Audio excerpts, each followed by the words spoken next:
There we go. There is the piece that I'm trying to save that's in the top of every one of those door skins. And I'll tell you, that was a substantial amount of work to get that out of there and get those pins pulled out without destroying the metal. Now, it did warp it a bit. I had to put it on the bench and give it a little tap with the hammer. This is a little bit rough, but where the transition is, looked like it stayed pretty much straight. But yes, that's the piece that was wrapped up. You can see the clean line where it goes. It gets right in there like that. Then of course the thickness of the material that butts in right up against that edge. And then this stuff is all glued on. It's all glue. This side, there was no glue here. A little bit of glue along this edge, but this whole back side, and it's still there. It's like a rubbery glue stuff. I'm gonna have to get some kind of solvent or something to try to get that off, because I'm gonna have to glue back to it again. There is some kind of a primer on here, which is not too far from the color of the car. So it was one of the primer colors, of course. But all in all, come off great. And then of course, the whisker piece that I gotta redo is just gonna go right on top of that and fits up on that edge. I'm gonna get a caliper and see if I can get see what the thickness of this. You can see I got lots of really good edge here to find a thickness. And zeroed out.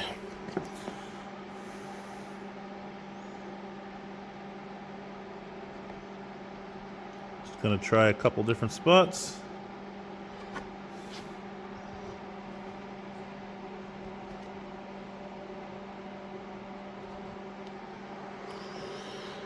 Oh, what is that? 0 to the 35. If I come back around, that's it.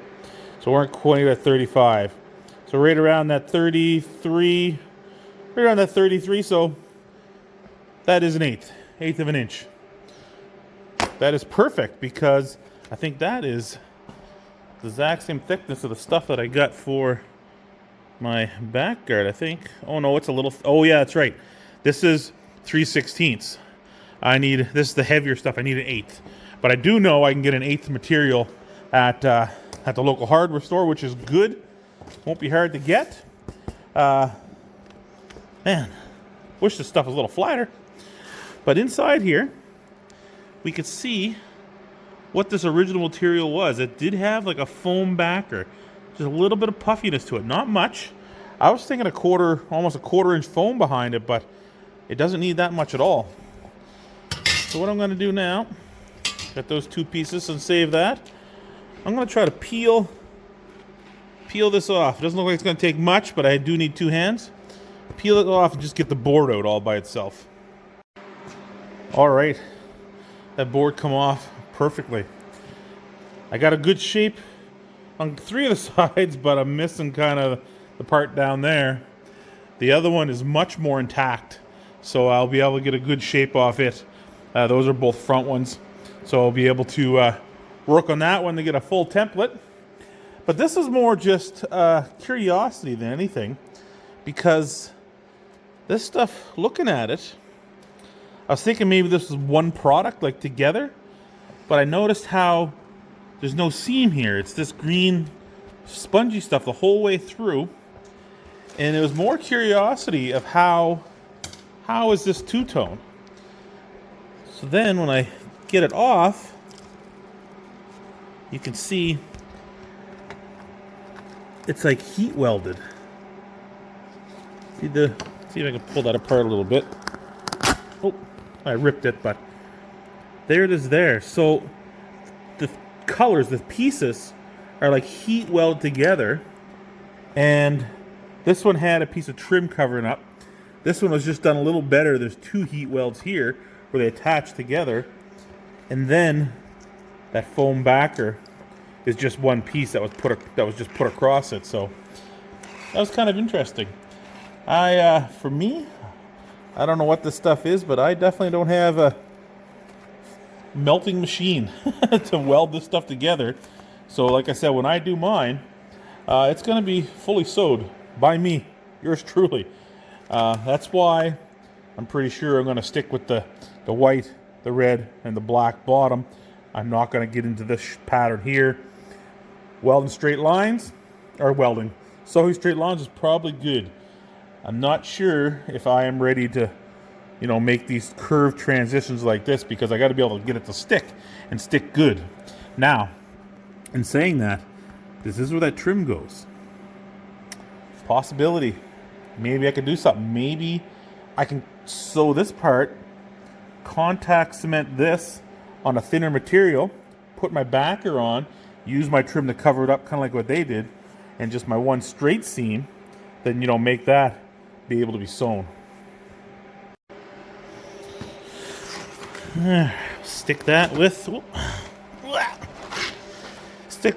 the rest of the front right parts. Now, of course, once we get into that point and I get that goop off, this will definitely be getting some primer so it doesn't rust underneath there. Good etch primer to go straight to that metal.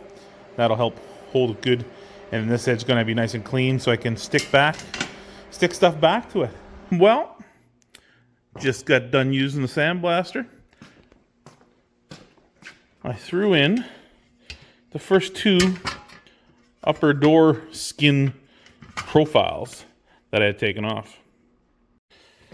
So the purpose of the blaster was, one, to get this very inside edge in here just to get any flaky stuff out. But the biggest thing was to get all that glue off that was on that inside edge and on the bottom. And it took, surprisingly, quite a bit of time, even with a blaster. I'm sure I could have bought something that would take it off quicker, but might as well use what I got. But it took quite a bit to get off. And then when I was done, I just had to use a knife, just scratch a couple little hard balls that wouldn't come off. Then, of course, I cleaned it up with a little bit of tar and bug remover, or tar and grease remover. Gave him a shot of my good old primer. Got to get the rust check. You got to have the rust check primer. Etch primer and rust primer and converter all in one. You can see down here it was pretty rough. It was pretty pitted under parts of it there. But in the end, it came out nice and smooth.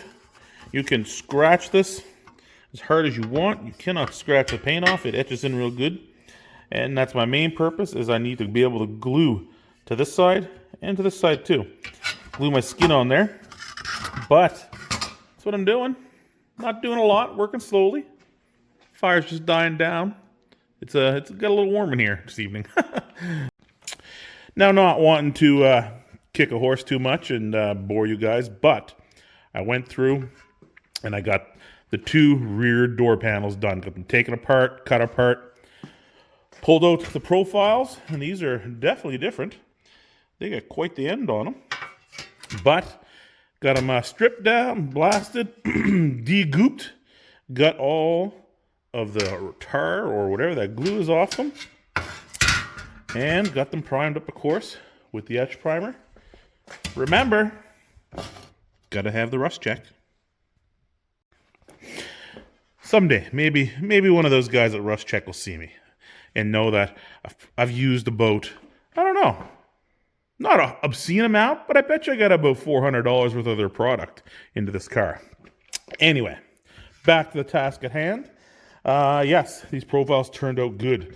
This one here, which is the left rear, this one was extremely pitted and rusty.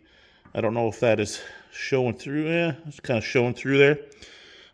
I even went over it with the DA sander just a little bit to try to clean it up.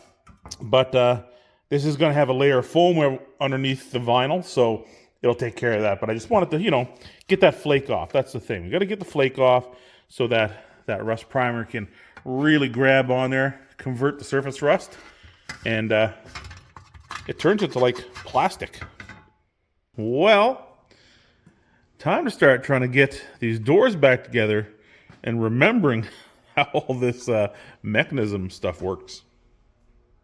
Oh yes, I have everything separated by individual door. This one never got its own pile. This is just always dumped on a chair since I took it apart. So the first one up is the rear right-hand door. And this is everything I took off it, minus a couple things that were missing.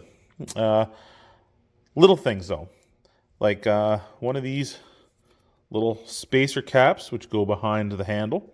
There's a door lock or a door open handle and a window wind handle. One of these spacers is missing. Then I'm also missing a tiny little stainless steel screw that holds on the lock. This is inside so you can unclick the door. It's when they had the little ones that moved up and down inside the door. This is where it was on the inside. So I'm missing that little screw. And I'm also missing one of these screws here, which they're pretty fancy looking. And I don't really know where I'm going to find something like that, because it has to fit down inside this perfect little hole. And it's got a little shoulder on the back here, which makes it so that can still wind well in there. So that's what I need, basically. One of those, little screw in that, and another one of those things. Now, of course, there's other things that I do need as well, too. But that's just what's missing. But one thing I want to replace are these little gaskets that slide up and down the different rails and whatnot that are in the window and stuff. These are, I think these might have been leather at one time. Some kind of leather or some kind of heavy fiber. They're all dried up and hard. So there's two there that come off, and they go on the back side of the winder here. They still got two more on the other side. But again, just all dried up and hard. So that needs replaced. I need to get a bunch of these. I'm not sure what you call these things, little, I don't know, ring clips or something. But all these go on this as well too. They hold these arms on these pins, which is the scissor action that fits in the window. So they open and close, they slide back and forth as it goes. So I got to get some of them, probably a kit of those, because I need a bunch of these. I needed some different size ones for the car as well too. So I'm going to look for a kit of that. And I think that's probably about it. That's probably the only actual parts I need to buy for the mechanical side of it. Now for the sealing side of it, this is where it starts to get interesting. So there's two seals that I need. Or I call them seals, but theoretically they're not seals. Okay, here's the first one. This is the one that sits right down in the window. This is a window sweep. So this had a ton of little, it looked like a little broom. Had all kinds of little hairs off it. It all sticks up nice. All on the outside. So dirt and stuff doesn't fall down inside. It's really, really nice there. And it's got a nice little chrome ring along it. Or stainless steel ring, which made it look really good. I don't know if this is available. Though I'm thinking there must be some kind of product that I can buy to stick to this. Because this is all this is. It looks like it's been stuck in there, glued in on the back side here at some point. So I'm going to look for that. That's one. The other thing is this seal. It's the same stuff. It's that little hair, except for this one's on both sides. And this is the piece that when the window goes up, it shoves up inside the top of your door. And that's what really seals it off. Now, it's got a curve to it, but I'm pretty sure this stuff comes straight. It's all segmented every, 3/8 of an inch. It's segmented, so I think it's straight, and you just bend it to the shape you need. And it's actually pushed down inside this piece here, which is rusted in there solid. And I don't want to be forcing and prying and banging on that too much until I find out if I can get this and how I'm going to get it out. This definitely needs to be buffed down. Some rust treatment put on it, some rust paint, stop it from rusting. For the most part, all the stuff is galvanized on the inside. There are things like this here, and a couple little odds and ends here that I'll have to buff them up, clean them up, put some rust paint on them. But for the most part, everything's galvanized. And then once we get to the outside, everything is stainless steel trims. Remember the trims in this car, none of them are chrome. They are all formed or stamped stainless steel. The only chrome parts are the cast aluminum things like the handles and whatnot, and they have some kind of plating, chrome plating on them. But as for all the other trim, which is all stainless. So the first part I'm going to start with, though, is the glass itself. Now, other than the front windshield, all the glass in this car is original as well, too. And it's good shape. No cracks, no chips. But it's green. I don't know if that is something that's happened over the years with the glass from made back in the 60s, or was it actually that color green, all of it? I'm sure some of you guys will tell me. Now, the only downside to this is that the windshield, which I probably have to order new. I've been looking for used. I got a lead on one, but I don't know. That's not really panning out. But the only thing you can get aftermarket for these cars is a gray smoke tint on the top. I don't know why. I don't know why you can't just get just straight clear. But you can only get it with a gray tint to the top. For the 64, it has to be the 4-door. It has to be the hardtop with the B-pillar. This is, I don't know. I don't know what's different. It tells you very specifically, all these glass places, that you cannot put the same windshield in that has the, without the B-pillar, the soft top version. It has to be the 4-door hardtop with a B-pillar. That is the only glass that'll work in there. For the price of it, I ain't gonna question it. It's gonna get the right one, so that at least if something's wrong, it's their problem. But anyway, like I said, I can't get this green tint anymore, or any tint except for gray. So I don't know if this is something that happens over time or if that's just the way it is. But you can see clearly where it ends, where the glass ends, where you can physically see it outside the vehicle. You can see the mark, the dirt line there. So what I'm gonna do, we're just going to scrape off all this rust, put a wire brush on it really close, take a real careful run down the sides here. If I get a little scuff on the glass, not a big deal because we won't see it right in there. Clean it up, clean it off, throw a little bit of rust primer and rust paint on there, and then we'll try scraping on that glass and see how clean we can get her. That about does it for that. That's as clean as that glass is going to get. Now, there's no flake left on here. A little bit of surface. Hard to get in these spots, so I'm going to scrape that a little bit. But you know, the primer, the rust primer in the converter, like a little bit of rust to work on. So that's the glass you see there as you're looking at it through a white piece of cloth. But if we lift it up, it's not as green as you think, but there's definitely a green tint to it. So, I don't know. Maybe that's what happens to glass that's 60 years old, or maybe that was just the style, that little green tint. But anyway, I'm just going to tape this edge off, run a little bit of brake clean over it to make sure I got all the goop off. I'll give it a shot of paint. And there we are with a quick go of some rust paint. So I just taped it off quick, not looking for anything fancy. Just trying to stop that rust, and mostly trying to stop that rust from bleeding down the door. Most vehicles, the water goes, actually almost all vehicles, the water goes down through the door a little bit. You always get some. That's why there's always holes and weep holes on the bottom of your doors. And if everything inside is rusty and the water's running over that, over time, especially because I've got a white car, you're going to get those kind of rust stains coming out the bottom. And I just want to try to stop that as much as I can and try to preserve it as long as I can. So the bottom of the door is done, or bottom of the window is done. I'm going to just pull that paint off. But then the other components, like some of the push rods, for the most part are galvanized. This one, of course, is all rusty, and it's got a bunch of crud on it. I've got to clean them up. Got to clean the push rod. The mechanism here, I don't want to gum that up too bad, but I do want to get something on there and clean that up a little bit. And yeah, so that's it. The nuts and the bolts, you know, everything else is galvanized except for the bolts obviously weren't done well. So try to clean that up, get a little brush in there the best I can. And hopefully get them all tiddly-poo. All right, that was a tough one to get apart. Actually, after prying and pulling on this thing, I realized now all the rust is gone, there was these two big metal staples, one there and one down here, that was holding this weather strip channel in. Now, this was just brutal. You can see how bad the pitting was. But I cleaned it up, threw a little bit of that rust paint on there, and hopefully that'll save her for a bunch of years. Now, I took this apart as gentle as I could, but it was completely rusted inside the channel here. But I do got I don't think I stretched it, so I got the exact length all the way around. A little longer is probably okay. There's a channel inside the door that the piece just kind of slips in.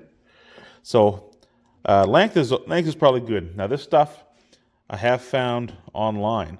So this is kind of an easy thing to get. It's probably still, maybe it's still common, still relevant. This, I want to make sure I got a part in one piece. This is definitely not something you're picking up off the shelf. And even back in the day, it probably wasn't something that was sitting on the shelf to buy either. It's probably something that never ever has an issue. But it's all cleaned up, ready to go. As for my other parts, got my rod all sanded down, got a coat of paint on it, and the original had a piece of loam all the way down it, so I put that back on. I think that's to stop that from chattering against the glass when the window's down. My latch itself is working good. Got it all cleaned up. It'll get a final lubing right when it goes in. And then, of course, my bolts and everything, they're all rusted and rotted. Got them all cleaned up as well too, and my window winder. And that's all the parts for the first door. Now, this is, I'm still having issues with this piece here. All my parts are now cleaned and coated and whatnot and painted. And this is the door lock. This is the door lock that unlocks it from the inside. And it had a piece of loam over it that was pretty rotted. And I think it's to stop it from chattering on the window when the window's rolled all the way down. So I put a piece of that wire loam that I did the car engine with, put that on there, and it's all cleaned up, painted, looking good. All my bolts and stuff, I got my wire brush inside there, cleaned them all up, got them coated. Same thing with my window winder. And then, of course, the whole mechanism for the lock is working well. And I got it all cleaned up. It'll get a little bit of lubing, finished lubing when it's ready to go on. And that should all be good. So this is the channel. This is the part that goes all the way around the upper doors, top and down two sides. I have a problem. Other than the fact this stuff is like worth its weight in gold, it's expensive, it only comes in two sizes, either 60-inch or 96-inch. And guess how long I need? 65. So I am caught between a rock and a hard place because, man, I don't know what I can get away with for length here. I wish a whole lot of things here. I wish I would have paid attention a little better when I took this apart. I got the front window over here, and I almost choked a little bit when I saw how many more parts there were compared to this one that I got to try to get together in the back. But I got the front one over here. Now, the front track, no problem. She's short. I'm still throwing away like 1.5 feet of this stuff that's worth almost $30-something a foot, which sucks bad, but whatever, it is what it is. This might not be so bad because I could probably get 2 of those out of an 8-footer. This is the issue I have here, though. I'm too short to do it at a 60-inch, and if I do it out of an 8-footer, I'm throwing almost 3 feet away. And actually, I'm throwing away 2.5 feet.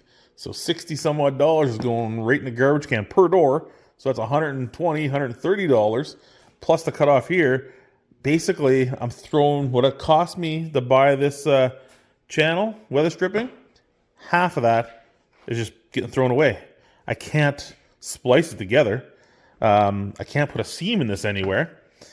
So my only thought is the lower part that goes down inside of here. I wonder what the implications would be if I spliced it down inside the door where you wouldn't see it and somehow make like a staple system that was like here and put it in, because then the 60 inches would probably end around here, right? And then the little bits that I cut off the other ones, I could probably fit on the end. I gotta make sure that there's a way for me to make the two halves where they meet, they cannot bend in or one bend out and it catch. So this is where I'm at. I guess the final quote is going to determine what I do here. But that's my thought is, I know it's not supposed to be spliced together. I can't have a splice anywhere in the upper part where you can visually see. It'll just look like crap. The stuff doesn't cut very well at all. It kind of tears where it's at. But I'm hoping maybe, just maybe, I can splice it inside this channel somehow and make it so you don't really see it. Like I said, I'll drill some more of these little holes. It's kind of like basically just like a nail that goes through. And I probably have some small nails I could put through there somehow to hold it down. And hopefully I can work something like that out. Now as for this one, problem was solved extremely easy. Like to the point of perfection, we'll even say. One, it's fairly cheap. An 8-foot length of this stuff is $60 approximately. And it's even got the stainless steel wrap on it. It comes like you see it, ready to go. The downside is it doesn't have any. It's a little bit different product. It's more of a solid product, but I am pretty sure, looking at some videos online, that I can actually use like a 3M two-sided tape that'll fit in behind here. I'll just I'll polish the inside of my door that I did, like clean it up, maybe make sure I got a really good coat of paint on it that's adhered well, so that I can attach that, and I think that'll work pretty good.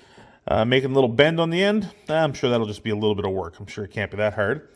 But this stuff, which is actually, this is the part that I was worried about the most, looks like that's going to be the easy thing.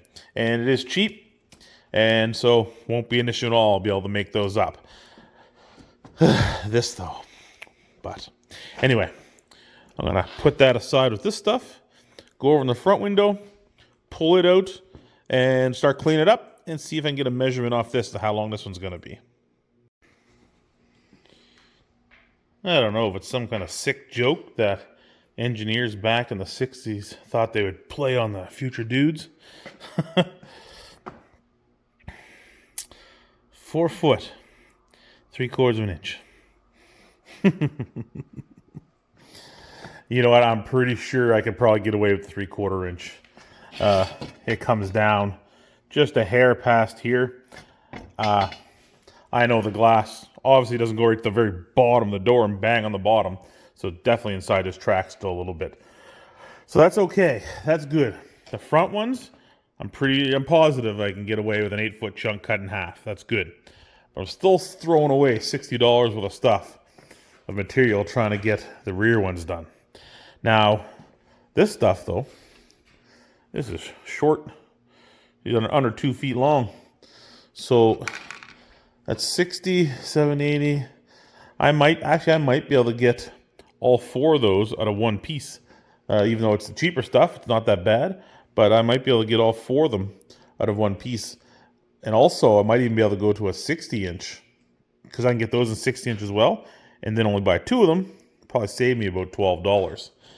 But at least it came out a bit nicer, and I knew about the little staples. And this track has got like no rust in it at all. This one's good. And I am on the, what door am I on here?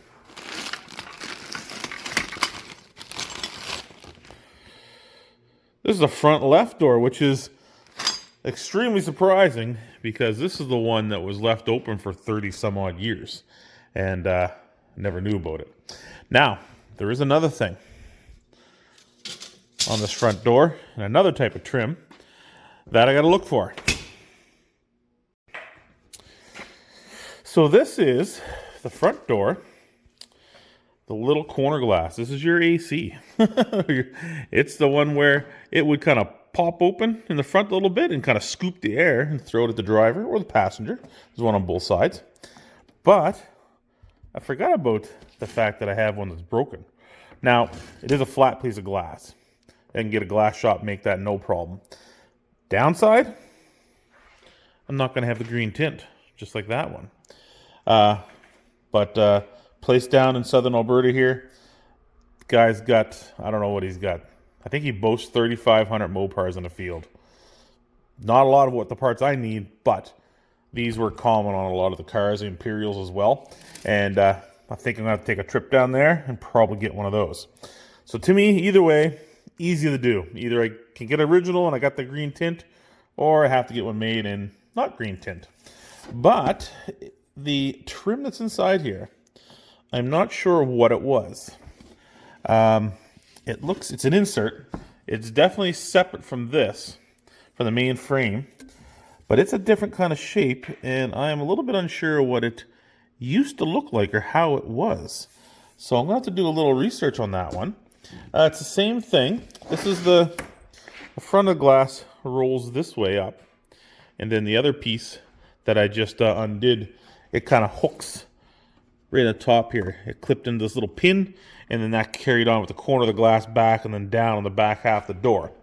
But yeah, there's something different inside here.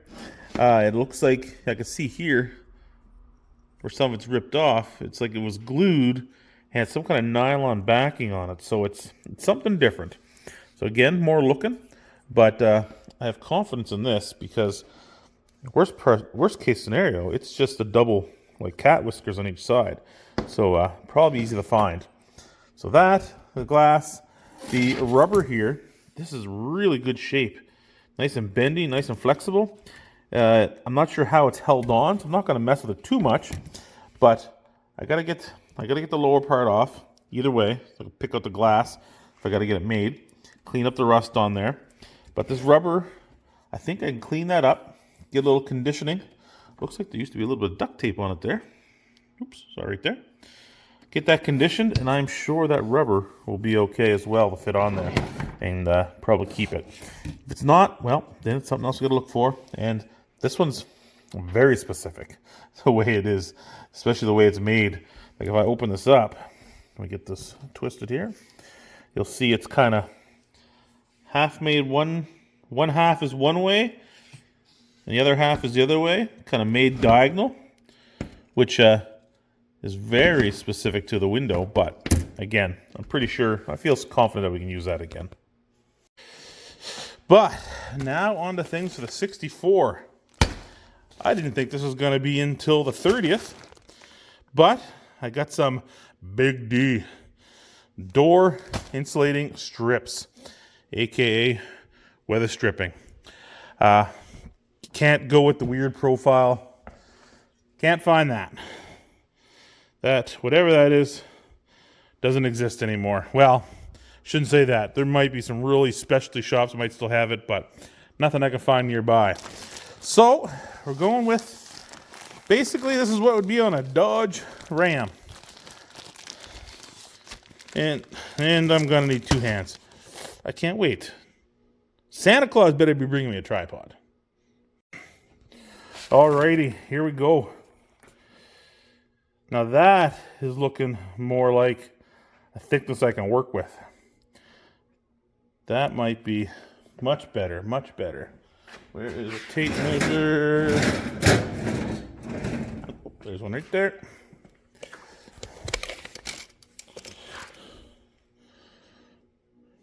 Yes, we're over and a half an inch across there.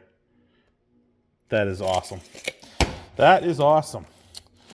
So yes, that's it. Now, it's a lot of kinks in it, of course, because it's rolled up in this little bag. So this stuff, I'll probably end up taking this in the house, in the spare bedroom, and I'll lay it out in a nice loop, nice and warm in there. And we'll give it, I'll probably have to give it a few days for it to straighten out. I did see a thing where guys were showing this stuff, and they actually put an air compressor on it. So this is, it's waterproof. So if I put some air on it, get in a straight line, I can do that in the house as well too, and puff it up a little bit. And then the guys are using hair dryers, heating that foam up, leaving it under a little bit of pressure, and then when it cooled, then it all stayed together good as well too. So I'm gonna have to do that because there's no use trying to put that on the door. It'll be a terrible seal. I just gotta get it, like I said, get it laid out, heat it up, and then pressure it up, heat it up, and that'll probably work out great.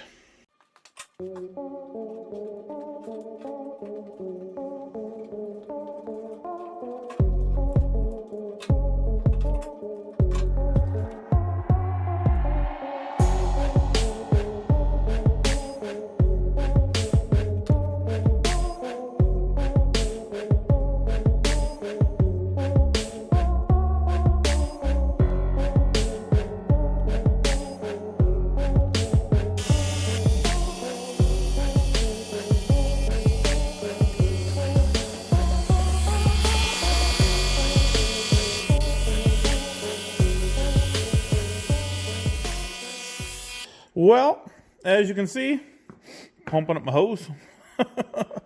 And you know what? That was just one run I did for about, I don't know, 2 or 3 minutes. Ran the heat gun over a couple spots. Made it way better. It is, we'll say it's 80% better, but there's still a little bit of wrinkle in there. The heat's the key. I don't know if you could pick it up in the camera, but with the little crease in it, as soon as the heat hit it, it would just go away. It would relax itself. And you know what? I think that is going to work. That is going to work. This end, I don't know, for whatever reason, I could not keep the glue on there. The other end, where the pump is in, it's staying together fine. Just a little bit of air peeing out around this thing, which is good because it's keeping it around 4 to 5 psi, so it's not going to pop my tube, but it keeps it nice and firm and puffed up into a nice shape, and then I just go over it with the heat gun. This was a really bad twist that was in it, and it actually is, for the most part, got about 3/4, maybe half its shape back. So I'm going to work on this a little longer, and hopefully I can get it all nice and uniform. Now, as a note, I have confirmation today that my seals for the inside of the door, that'd be the track that goes all the way around that channel, and the parts that go on the back side of the slider and down inside of the door, they are on their way. It looks like 3 pieces are already in Calgary. The other 2 are coming out of Los Angeles, I guess. Now, they are the ones of the channel that are 96 inches long. But the freight is showing $14, so I'm a little worried how that's coming. If it's rolled up, I hope it's a big roll. I hope there's not too tight of a radius put in that, because I got to get the stuff laying out flat. I want it to be nice and fit good. So I was thinking they'd come in tubes. We get long brake lines and parts sometimes in these long tubes, just like a toilet paper tube, but really strong.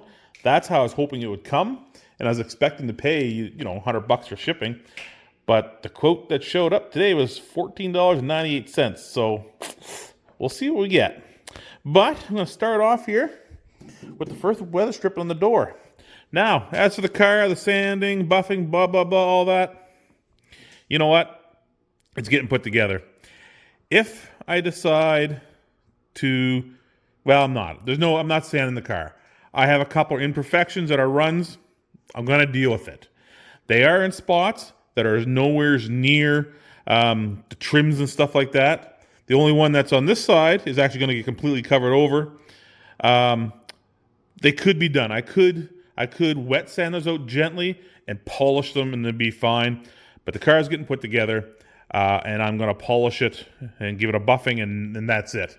As for the sanding, if it does get to get painted, that's going to be a next year or next summer or end of summer issue. But you know what? If I keep messing with this over and over and over, it's never going to get done. That's just the way it is. So we're going with it. I'm going to get this thing together. I want it running, I want it driving, I want it finished. Regardless of the couple little runs I have, I'm going to feel damn good about it. So I'm going to start off here with this trim, this rubber, I should say weather stripping. I guess the bottom of it. That's where I'm going to start. I got to put a seam somewhere, so it might as well be at the bottom.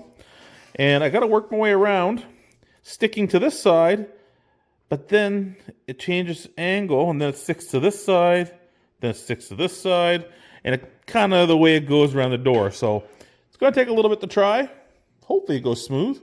I did wipe it down with degreaser just to make sure it's going to stick the best. And because it's a little chilly in here, though it's coming up quickly, I'm up to 7 degrees now, which is starting to feel nice. I'll put some heat on this when I'm done, just to push down that 3M tape to make sure it sticks. Though it sticks good. That test piece I did that time, I'm lucky it didn't rip the paint off, because man did it stick. But anyway, I'm just going to get at it. Well, that was interesting. Not as straightforward as one would think. But I think I got the perfect, I can pull on it, she doesn't come off. I think I got the perfect wrap on there with that, with the weather stripping. Around the transition, around the edges. The corners are hard. Even when they're loose, they don't keep the full puffiness. They taper off just a little bit, but It makes it kind of flat here, but this is the push. So as long as the door can come together just a little bit, it fills itself out. But it did pretty good. Now this was not that's a 90. This one's not quite a 90, but sharper, but it did a much better job. Then of course, this is the really curvy part here that kind of follows it around. But all in all, I think it turned out to be almost a semi-professional job. Now, as much as this weather strip stuck to my test piece when I did it here, and it stuck good to where I thought I was going to peel off paint, one thing it doesn't do is stick to cold metal. Yeah, the temperature's coming up here. We're coming up real good. I'm above 10 degrees now. It's starting to get nice roasty toast in here. But of course, objects in here are still cold. So just sticking it to it, it did peel off in a couple places where I was trying to do that hard transition. So what I ended up doing is grab my heat gun. I'd strip off some of the red tape, say here. I'd strip it off on this length, kind of let this roll back, and I warmed up the steel with the heat gun, and then I warmed up that glue. And when the warm glue, that's the 3M glue on the back here, when that warm glue touched that warm steel, that was it. It was on there. And that's all it really needs, is a little bit of heat. And then of course, I went back around it because there's some spots where the main part was stuck, but this little edge, because there's like, I don't know, there's about a 1/16 or so before it gets to the glue. So I just peeled it back a little bit. Had to use a screwdriver because it gets pretty hot. So I just peel it back a little bit, and I'd get the heat gun on there, and then I'd just come in, of course, with my thumb, and I'd squish it all in. But yeah, it's on there. Hopefully it's on there permanently. But that looks pretty darn good. Looks awesome. I guess it's time to grab another door, toss it up here on the rack. Now I have been doing a little more than just getting some door board. It took me a while, but I do think I got my first panel made. Let's get this profile in place where it's going to go. Just got to get it in the right spot. So all my screw holes all line up and everything. And then it's not this edge here that lines up, it's down here. I would have thought this profile would have been perfect. But if I match up this side, this one hangs over. I match up this side, this one's in. But with this one in, the holes line up perfectly with the ones behind it, so can't argue there. But I got that on, and I got my first door panel made. Yes, I got my first piece of door panel cut out and got it lined up with the profile. And I tell you, it turned out pretty good. Look how smooth, look how even that is all the way around the edge. Now down on this side, it looks a little weird. At first I thought I cut it off wrong when I did my mock-up, but there's two transitions here. I don't know why there's a second one here, but rest assured I am following this one. This one right here. I'm following this side. It goes all the way up nice. Comes to this nice corner, continues on, and of course, it's a little bit warped. It'll be no problem holding it down. But then it goes into that profile just nice, and there is almost no difference at all. Now, of course, the faux leather, the vinyl going on here will have the foam backer, so it'll take up a little bit of that. And also, I'm going to sand this edge a little bit of a bevel just to make sure it doesn't make a line, but that's going to hide that real good. Now, the only good thing about this panel is that the very top edge and the angle is perfect. It's nice and clean. And I did use that to help me get the angle from my other profile. But the most important part of that is, with this being a perfect edge, and I can line it up there, is I got my hole for my door lock, my door, actually that's the winder, the door winder, and the door opener, and of course the two larger holes that hold the armrest on. So that's good that I actually have this top part is good. And I only need to make one, of course. I'll use that once I get all the holes transferred over here. Everything looks good. Then I'll end up moving that on to the other one and tracing it out and just making a duplicate. So yes, I got my measurements for the holes I need off the original panel, and they are lining up pretty good. I'm a little hair off here, but it's like 1.125" hole, and it's a 1/2" piece that has to fit through the center of it. So they left lots of room, so there was no problem there. But I just got it rough cut out in a quick sand first to make sure everything was going to line up good, just like the other one. So all I got to do now is, like here, I got a little bit of an abrupt corner. So I'm going to round that off a little more, just like the other ones. Make everything a little more smoother. I think this corner is pretty good. Maybe a little bit there. But all in all, that is looking great.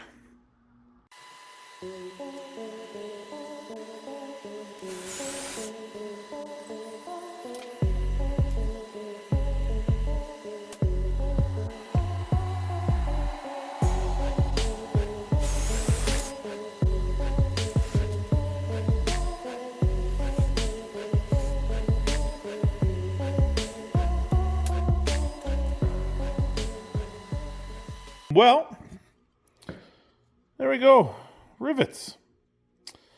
Now, I originally was thinking that these rivets would pull too hard and rip right through this board, but you know what? They actually worked out really good. I'm glad, with the advice of a follower, that I gave it a try. The first one, I just did straight, but as you can see, just by running that drill bit backwards just a little bit, that is almost perfectly flat with the surface of that wood. So that is going to be the flow of this, and that's what I'm going to try. I think I'm going to do 6 rivets in this. I think that's how I'm going to do it. 1 on each end. Actually, sorry, 5. 1 on each end, 1 in the middle, and then, of course, 1 taking up that gap on the sides there, and then everything else wrapped around and glued should be good. And there we go. Rivets are in. Set good. I went as low as I can to get as close to that channel, in the middle of that channel. But there we go. And there's almost no. This one is actually lower than the wood. I went a little far with the drill on that. Now I am running the drill bit in reverse. This stuff tears terribly. If you try to drill into it, it just rips it apart right away. But going backwards, it makes the perfect indent. And those are all flush. Just one's a little low. And you don't want to be too low because the stuff's already thin enough and it's a little bit brittle. But you know what? That is perfect. There's no transition there at all. That is so nice. You know what? That is going to work good. Look at that. That is going to be awesome. Let's go grab the door, see how that looks on there. Just like that, people. Just like that. And it needs to go a little further that way. Yeah, a little bit out. Gotta come. It's really weird how it lines up. There we go. This edge is what lines up the holes that get the little pins in it. So that's where she needs to be. We are perfectly in line with the edge of the door. I'm thinking that looks pretty good. She's down all the way. Yep. Look at that. Now picture that with red and black and a nice red stripe across the center. About the same height as what it's going to be outside. Same width as well too. Going to try to keep it all even. I'm pretty impressed. That worked out real good. Now, as for attaching the panel to the door, I'm going to go a little different than what it was originally. So I'm just going to swap these doors out, take this off, get that other door up here, and get this other panel ready to go. And there is number 2, and it fit on just as good as the last one. I'm impressed. I'm surprised that works so well. This one here, I don't know why. That one's okay. This one I might put one more rivet right there. You can see how that moves. And I think it might be just from the board being warped. This one here is tight. There's nothing there. Though I am a little further in with my rivet compared to my seam here. I'm quite a bit closer. The other rivet is down here on the other one, and that would make that difference right there. So I do think I'm going to take this and I'll put one rivet just right there just to stop that from happening. But other than that, everything else is fitting tight, and that looks good. I like it. I'm happy boy. Would you look at that? Those are the door seals, I should say window seals, and window whiskers for the 64, and it came in a 10-foot long tube.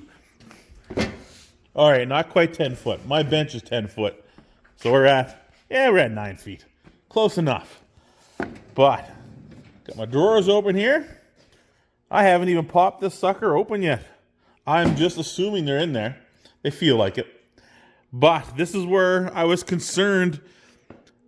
The shipping on this was $15, $14.99. These had to come from Los Angeles. I'm so glad they made it open for what's going on down there right now, because I guess it's a mess. You guys, viewers live down towards Los Angeles, California area. Holy God, that's a disaster going on there. So lucky for me, they made it out. Hope for all you guys that anyone lives near there. Hopefully, lucky for you if you're doing well. There we go, all pulled out. 3 of my channels with all the fuzzy hair in them, and then they got a nice little foam stopper at the top. 3 8-foot pieces of that. Now for my doors, one piece will do the 2 front doors, and have like I don't know, a little, I think it was, I can't remember now, a couple inches missing that I can put another piece in from the track because it's in the long metal track. And the back door, I'll end up throwing away like 32 inches, unfortunately, of the other ones. But that's okay. It's better than originally. Originally, when I was doing them up, it was going to be losing almost 7 feet because I can only get these at 8-foot lengths. But going by the way the track is, how long it is, where it slides into, I can easily add that little piece in. I think it'll work great. So happy for that. And then these are my little window whiskers that go in on the inside. And look at that. They got a stainless steel edge already on there. I'm just go grab one of the other ones and see how it looks. I know they're going to be smaller, but we'll see how they look. Well, it's time to start putting the door together. But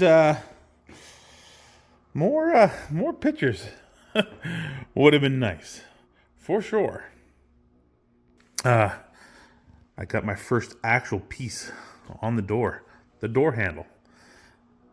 The only thing I can remember was the last thing to come off really was the door handle. But I'm telling you, I'm having a time here. I can vaguely see where things bolt together, but things aren't jiving. They're not reaching. The winder, it obviously goes here. It has to come through the hole. The winder has to come through the hole. The door lock has to go through this hole, and there's 2 screws here, and the handle opens. The lock is up there, but this is my issue, distance-wise. These here are the pins that go into the glass that follow these tracks here. This pin here has to get into this track along with this one, but this is my problem. I'm in line here, and it's actually only going to go further away because I'm actually down, but I'm coming up short, big time. And this is the track. It has to go bolt on this side because I can't bolt through the front of the car door. And if I go this way, It's too far a distance. So I'm on Google, looking at some door breakdowns here, trying to figure out what's going on here. Try to figure out, I guess the biggest thing is what part goes in first. I thought about putting this in first, the winder mechanism, but the top rail's in the way of the door latch rod, and I think it fits between here. Like it would go in, then this kind of comes up and it goes in between here and around or to the lock. But my brain's not braining right now. I can't figure out the sequence. All right, I'm a little bit further. Okay, I have my latch in, and my arm was upside down. That's why I was hanging so low, coming across, hitting this, and why I was thinking it was supposed to go between. If I go the other way, it's flush right against, almost against the door. And I got my lock in position, and my lock works, and I put my door handle, the opener on, and it works, and I can work from the outside. So that's the simple part. Now, as for the glass, I think I'm onto something. I'm not sure what. This piece here, I think goes in that side of the door, of the glass, and this side of the glass has one of those little button things, and that's the curved side. And I think it is what's traveling down this track, so that keeps it there. But I have two pins that take those funky star holder honors. I got two of those, and I only got one slot in the glass for one slider, and I have nothing else for the other one. This is pretty simple. It latches right in here. It only goes one spot. That's just holding that rubber in. But I'm stumped. Stumped again.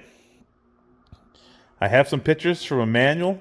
It's a weird kind of exploded view, and it's not it's not helping me out. It's not really showing me what's going on here.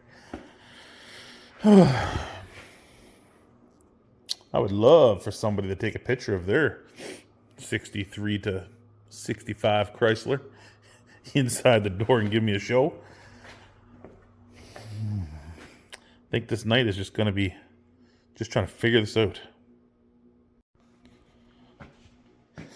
I tell you, something's going to get broken here real soon. Something is going to get broken.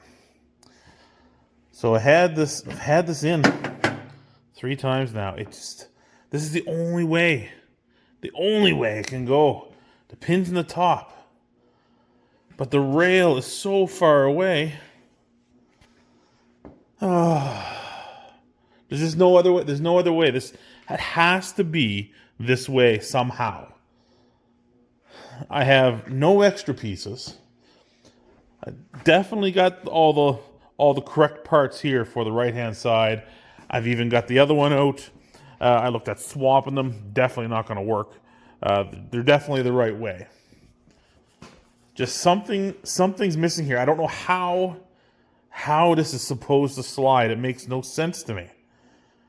Now, I'm back with the 2 pins up top because I'm sure I pulled those 2 pieces off out of there. My goodness, how can this be so difficult? What am I missing? There's something. There's something here. There's something here that I'm missing that I can't figure out.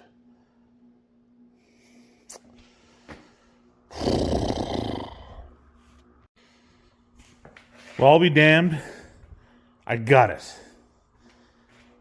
Oh, I'm an idiot. Well, not really. I'm not going to... Not my fault. Not my fault. But, man, it's done. It works. It works. Glass is out, but it works. I don't know if I'm going to be able to show you this. We're going to try. So the way I had it sitting there last time with the 2 pins and trying to get that roller to reach this rail. I'm looking. I'm messing. I'm trying. I got it in there again. It ain't working. And as I'm winding it, it's jamming.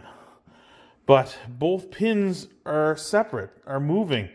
They're loose. They're not touching anything. And I'm trying to figure out what this is. And I'm looking at this. It's like, what is this? I've never removed them. They're just there. Let me see if I can show you what I found inside this door here.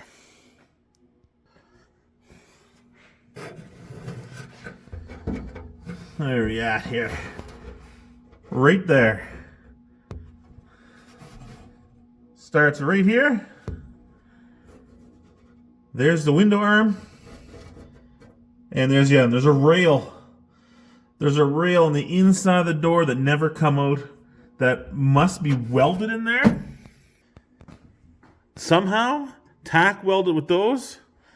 And that's why I'm trying to figure out how I can get that stupid little ball to reach over to that rail when it's actually right here. Oh my goodness. And there's my window arms sticking out.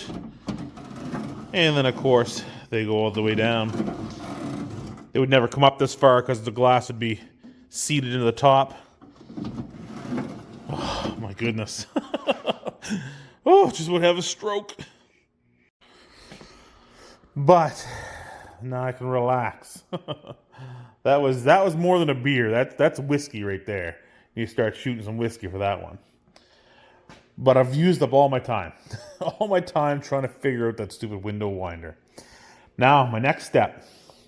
This is all hand tight anyway. A lot is probably going to come apart. But my next step is I have to make this one. This is a sill here.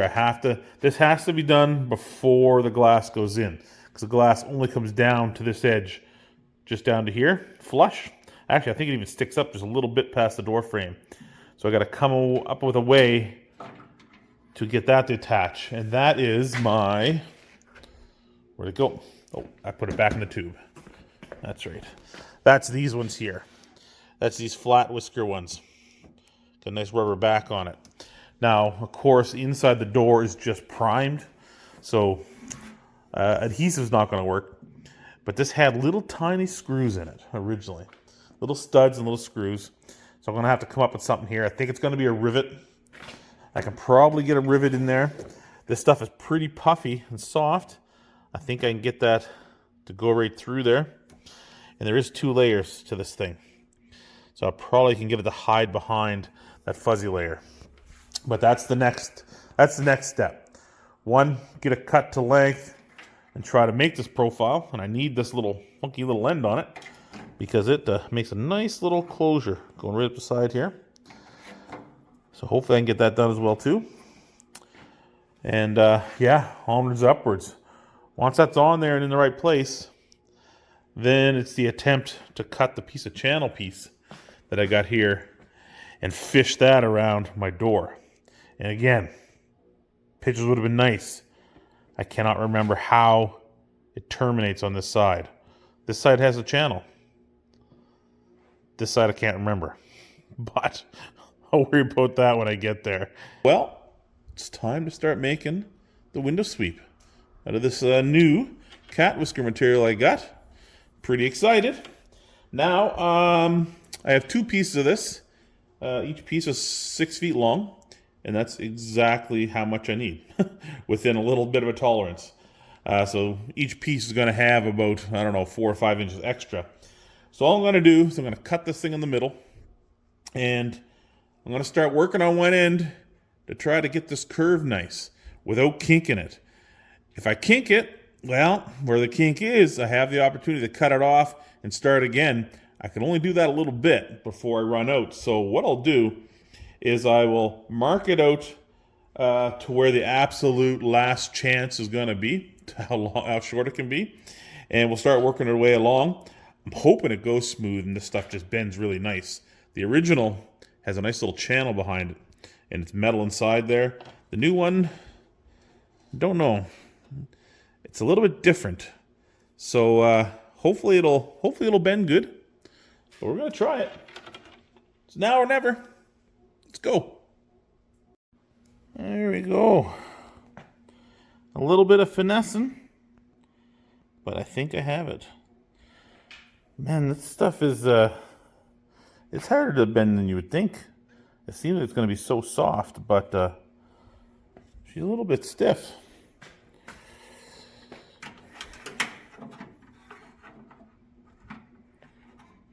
Here, get up in there. Oh, 1 second. There we go. So we got a nice fit to the curve of the door there. Now it wobbles a little bit here, but this stuff is really odd. Because I've bent it here, the rubber is tight inside the stainless steel little tube, but when it goes to this point, it's like sliding freely in it. So as I try to bend it, I bend it one way, it tries to compress the rubber, but then it just kind of squirts out the end. And then when I bend the other way, it pulls it in, and it makes it really weird to work with. But it's easy to manipulate this to get it back into the exact shape. And then, of course, once this is done, it goes right, the little edge just goes right over it, just like that, and it just bumps up against it, and it fits perfect. And that's what she's going to look like. Yeah. Happy with that? All right, now I just went through a little bit of cleaner, and I cleaned the inside of this channel to make sure there was no dust, no grease, no oil, anything like that. It's freshly made, it should be fine. And then of course I did the same thing down the back of the channel itself. Now, for the seal. Now I'm gonna be doing lefts and rights at the same time. So, you know, I made sure I wrote on here. Because once I put this in here, I need 24 hours for it to dry. Or half hour, they say you got to work with it. 24 hours till it's fully cured. You know what, I could probably get away a little earlier. But I'm going to do 2 because I have to work this thing inside the door before I make it so I can glue it to the rest of the frame. I got to get it in there, get it kind of pressed in my hand, and then wedge the glass in, and then roll the window up and get the glass to seat this where it needs to be. So I know where it's going to be. And then I'll have use some tape, again, to hold it. I'll be using electrical tape, but backwards. So none of the hairs are to the sticky part. It's just going to be tight, almost like a band, because this stuff works like a rubber band, and it'll help pull it together. So this will be just set in here. Now this is the back one. This is the exact length we need. We're not any shorter on these ones. And you can see, of course, because of the curve, well, it'll just be gone, put in. I'll use the electrical tape to wrap around it to hold it tight to make sure it stays down. I'm going to need 2 spots, one right here and one right here should be good. And I'll do that for the left and the right, and then we'll let her sit and see what happens. There they are. Gooped in there. Looking good. Now this one, second one, it was, geez, I did it again. How much of an idiot can a guy be? Man, this stuff is sticky. Anyway, this end started popping up a little bit, I guess just from the curve, so I had to put a little extra piece of tape there. But everything else looks good, staying down nice. And like I said, got the sticky side of the tape up so it doesn't stick to any of the fuzzies. And now that's going to have to stay till tomorrow. So now, onto this strip. And I'm considering of using that glue to hold this on, but I can't figure out how I'm going to hold it there. I could put a clamp on this, but I'd hate putting a clamp on my my nice metal there because it'll be touching the paint. But I need to find some way to get that to stay in the correct place, and it has to be kind of manipulated a little bit. I can't get it perfectly straight on my bench, but when I hold it by hand, I can wiggle it to get the edge of that stainless steel rib to sit right on the lip of this, which works out really good. But, like I said, I got to find a way to hold it on there. I don't think tape is going to work for me. you know, well, I don't know. I don't know. This is definitely dry enough. I could use masking tape if that'll hold it enough. I could use that overnight. That'd be fine for it. But I'm going to play around here a little bit, think of a couple things, and we'll see what I can figure out. All right, I got my solution. Pretty simple. So I'll have a whole bunch of these set up, maybe 4 or 5 to go. So just a piece of green tape, masking tape. But I have a piece of tape with sticky side to sticky side on it, so I have no stickiness here. And I'm thinking I'll get this so that non-sticky part is over top of where the rail is going to be. Then I can just stick it up underneath there. Then I'll put it aside like that. And this is the non-sticky part. I'll have that all the way along. I can get my glue on here, get my rail in position, and then I'll take this, hold and pushing down onto it all the way around, and I can stick that to the bottom of the door, and I can pull it tight. There's a little bump here, so I'll pull it tight so the lip of that rib just sits right on this edge, and it makes that nice spot, and that'll help hold it all along there. And yeah, and I think that'll work. But I just realized I grabbed the test piece here of the piece running in the channel. I can't put this on until I have this in here because the ends have to tuck into this piece of channel, and there's deviations here, so I'm not exactly sure how far out or in it's going to be. So I'll have to wait to the end.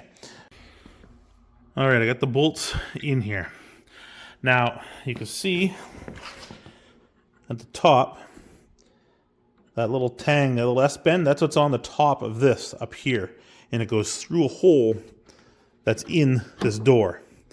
So it cannot go back and forth. It only goes down so far, that's it, and the bolts stop it. What changes inside this door is how far down that goes. The angle of that glass as it kind of comes in and out, and also with the S there, it kind of bends and comes over. So now that I got that down in there, now I'm going to gently fish this around and try to get it a perfect bend and a perfect bend right back down into that door. All right, I worked it around gentle so far in here, and I just got it kind of loose, kind of flopping around here, because the biggest thing is I don't know how tight this bend is actually going to be with the glass until I actually shove the glass up in here, and that's the next step. I'm gonna get, it's that glass, not this one. That's for the other door.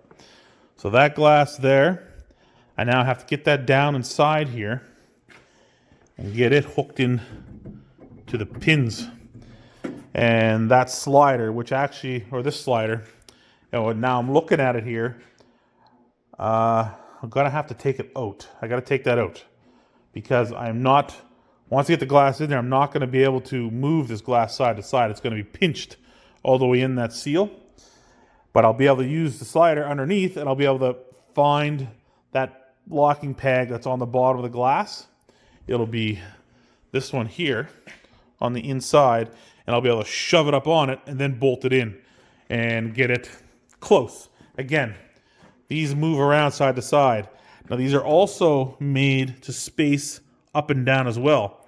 I have never changed that.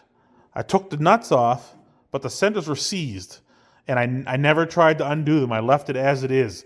The doors kind of wound up and down. The mechanisms were the problem, but the doors wound up and down where they were at, so I left it there and I didn't mess with it. So I'll get the glass, get it over here, see if I can get it in, and see if I can get those clips on, and we'll go from there. But yes, I'm going to take that out right now. So just to give you a visual, that is what I'm calling an S channel. That is it right there. And that's what the bottom of the glass rolls on. It rolls through this channel. And where it's bolted, the way it's bolted, somewhere within there, it can adjust a little bit. But with the big bend here where it kicks it out to the side, I think what that's doing is when the glass is at the top, of course it's in this channel and it's being pushed in, so it's holding solid. I think what this is when you wind the window down, it comes down, but then you can see this is on an angle. I think it starts pushing that glass over on an angle, So it's locking it tight against the channel here and then tight against this S channel and makes it so it doesn't rattle inside the glass. I think it kind of just wedges it in there to give it a good solid fit so that when your window's down, it's not flopping around, banging and breaking. But with that out of the way, let's grab a glass and see what happens.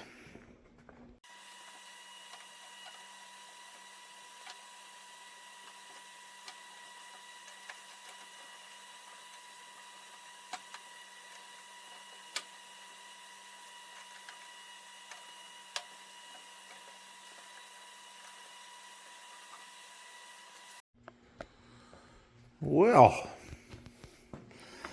that fit in there pretty darn good. That is it jammed up on top. This corner was a little tight to get in.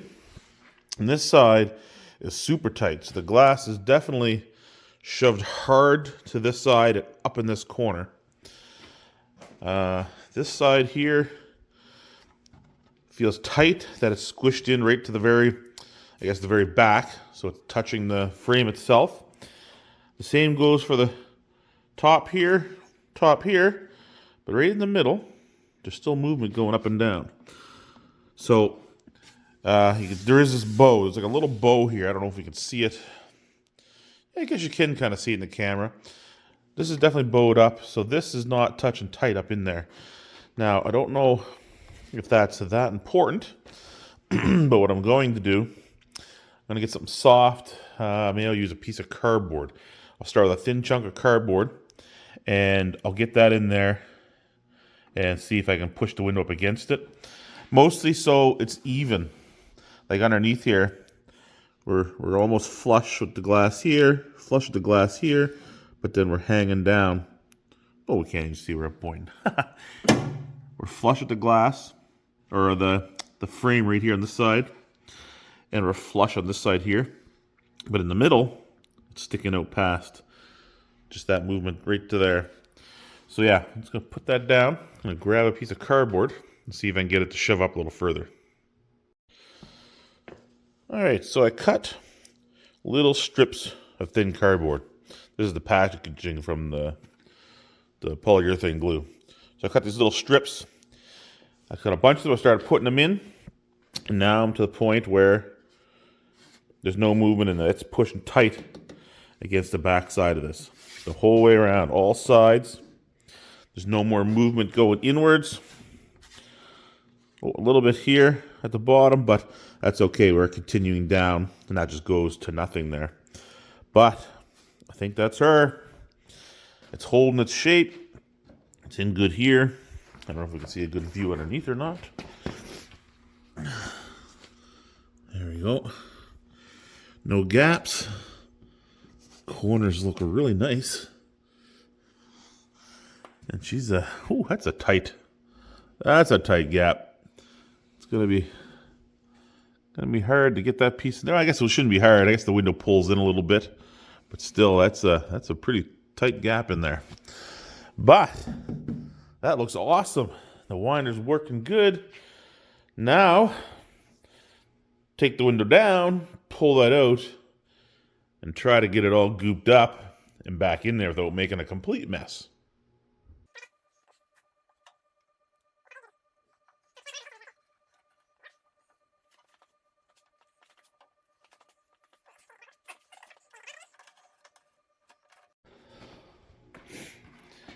All right, that's her. I cleaned up a little bit of little spots of glue that kind of touched and kind of come out. A couple spots underneath as well that oozed, but everything is now clean. And it's in. Now this corner, it doesn't touch anything. There is a big gap right where these pieces end. There is no metal at all. It's one layer thick here. This here is like a sandwich, probably about a 1/4 inch gap between it. There's nothing in that corner. So it's squished good here. And I can see right there, it's squished good as well. So that should hold it up there, no problem. And the rest I've made sure I've just gone around and shoved it in as far as I could by hand, making sure everything's good and tight.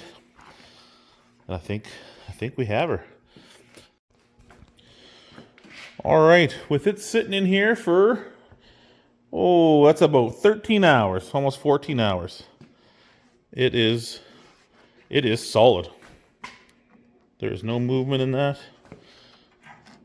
And even the end that just lays down in there, I just kind of pushed it against the metal. It is solid as well too. And it feels nice. Everything is looking good. I am happy with that. I am very happy. No glue oozed out anywhere. Everything looks nice and even. Just a little, maybe an 1/8 of an inch past the edge of that white. I think that's just perfect.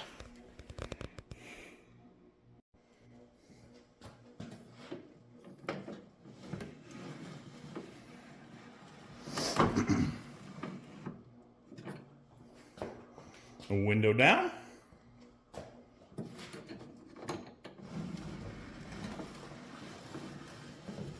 A window up.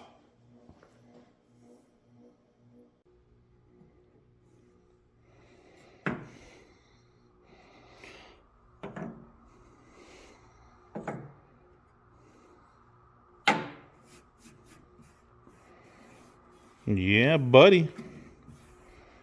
That is in there. Just awesome.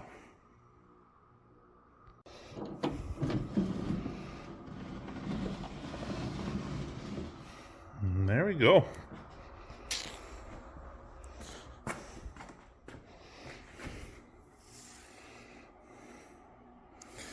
That looks perfect. That is good. There you go. I love it. I love it.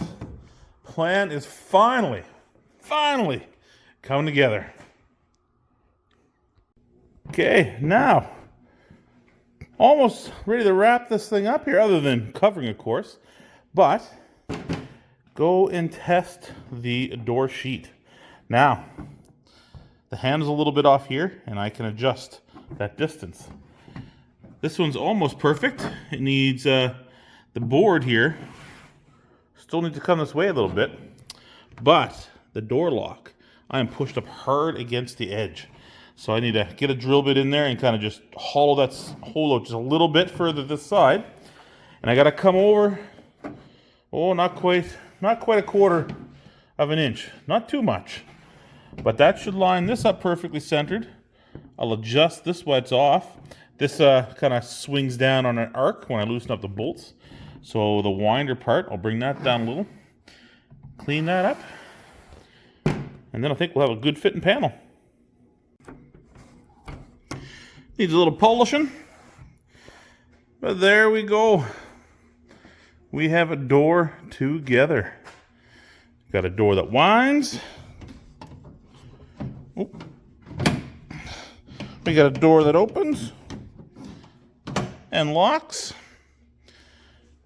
And we even got an armrest and a door grabber to pull that door closed. And there we are, finishing off this video with the handle. So there you go. It went through. It sanded really good. It all come off. I still got down in here. I'm going to do a little bit as well too. I just used the DA, the little DeWalt, and I went around all the outside, and that chrome and that paint came off with no issue at all. So yeah, just a little bit on the face here on the other side, and then I'll end up screwing it down temporarily, keeping it all together so I don't lose anything. And then the armrest, the little pad. I actually threw this in the blaster as well too. Went in there, I turned the pressure from 120 down to about 80, just because I didn't know how soft the surface was. And of course we're running the walnut shells, and it took every bit of grime off that. And it made a perfect surface to use that fabric paint. Same stuff we used in the 64 Dash that's holding up really good. It's bend and flex as I was putting it together. Never broke, so we'll try that. But, like I said, it's the end of the video. Those are the 2 rear doors done. Now it's going to be coming the front doors, which is, the winding and stuff's kind of the same. But I got those front corner assemblies to get in. Hopefully it goes smooth. I still got to find the little whisker channel pieces to go in there. It's actually, it looks like it's a glue-in type And then I also need to pick up and get the whiskers for the inside of the door panel as well. But that'll be another time on that. Anyway, thank you all. Catch you again later.